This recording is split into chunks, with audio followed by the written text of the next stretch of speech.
Kevin, the owner of this ravishing custom Beemer from Down Under, is a self-confessed sucker for classic rides.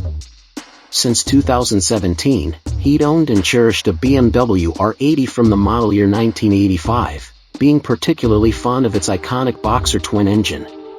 His original plan was to get a larger R100, but this 797 cubic centimeters airhead was the only decent option at the time, and it suited his needs just fine. For a while, the classic BMW and its owner got to know each other and spent much time on the road together. Kevin was to travel outside Australia with work-related matters for a few months, though, and this provided the perfect window of opportunity for him to commission a custom build.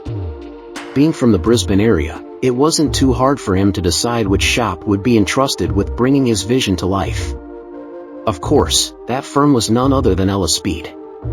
Kevin took the motorcycle to their headquarters along with a set of instructions regarding the future mods, then he left everything in their capable hands and headed overseas. Modularity was to become a huge part of the project, and the final result is more like two bikes rather than one. To kick things off, the Ella Speed crew did away with the R80's factory subframe and proceeded to build a loop-style alternative from scratch.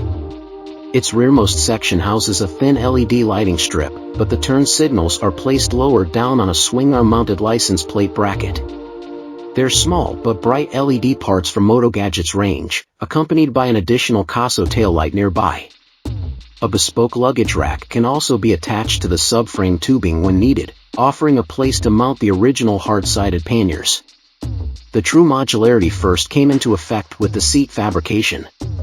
With Kevin's approval, Ella Speed used a stunning tan leather saddle for their primary concept, but the second interchangeable seat is even more intriguing. It's not just the groovy blue leather upholstery that makes us say this, mind you. The checkered stitching pattern it features up top is equally rad, and a true testament to this shop's proficiency in leatherwork. In order to match each saddle, this R80 Scrambler can accommodate two different fuel tanks of vintage airhead origin.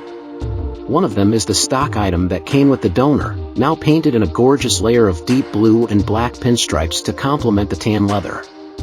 On the other hand, the secondary tank was transplanted from a twin-shock R model and wrapped in a light yellow base. The modular sorcery ends with two sets of leather fork sleeves matching the seat upholsteries. Ella Speed's artisans still had a lot of work ahead of them, however, and they continued by attaching aftermarket crash bars to the frame's twin down tubes. Not only do they offer a bit of protection for the engine cylinders, but the left unit also acts as the support for an auxiliary spotlight. The yellow-tinted lens is a nice touch fit for both styles, while going particularly well with the blue tank and brown saddle. Up in the cockpit area, we notice a wider handlebar from Ella Speed's proprietary catalog of aftermarket hardware. It sits lower than stock on a custom triple clamp, right behind a multi-purpose dial supplied by Tumbleton and Twist. Bar and Moto Gadget blinkers and Oberon mirrors are also present, but the OEM switches and master cylinders have all been retained. The way ahead is lit by a BMW R90's modern headlight, which keeps things looking retro and was secured in place with tailor-made mounting hardware. You will still find the R80's factory hoops down on unsprung territory, but they've been painted satin black and clad in dual-purpose Heidenau K60 Scout tires. As far as dimensions are concerned, these bad boys measure 110 to 80 at the front and 130 to 80 at 6 o'clock. On the mechanical side of things, all the suspension equipment we see here is the original paraphernalia from Motorrad. Ella Speed simply refurbished the forks and rear shock, before applying a similar treatment to the Brembo caliper up front. The latter is now mated to a high-grade aftermarket disc and braided stainless steel lines for improved stopping power. An invigorating overhaul was experienced by the engine and its Bing carburetors, as well, followed by the installation of individual K&N pod filters for ample airflow. The gearbox and driveshaft have also been revamped for good measure. Kevin wished for the standard exhaust headers to be retained, so Ella Speed had them refurbished, ceramic-coated, and heat-wrapped before fitting reverse megaphone mufflers at the tips.